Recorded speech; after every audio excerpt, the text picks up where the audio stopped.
لله ما في السماوات وما في الأرض وإن تبدوا ما في أنفسكم أو تخفوه يحاسبكم به الله فيغفر لمن يشاء ويعذب من يشاء والله على كل شيء قدير. آمن الرسول بما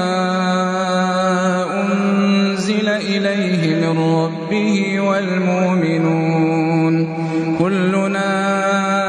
آمن بالله وملائكته وكتبه ورسله لا نفرق بين أحد من رسله وقالوا سمعنا وأطعنا غفرانك ربنا وإليك المصير. لا يكلف الله نفسا إلا وسعها لها ما كسبت وعليها ما اكتسبت ربنا لا تؤاخذنا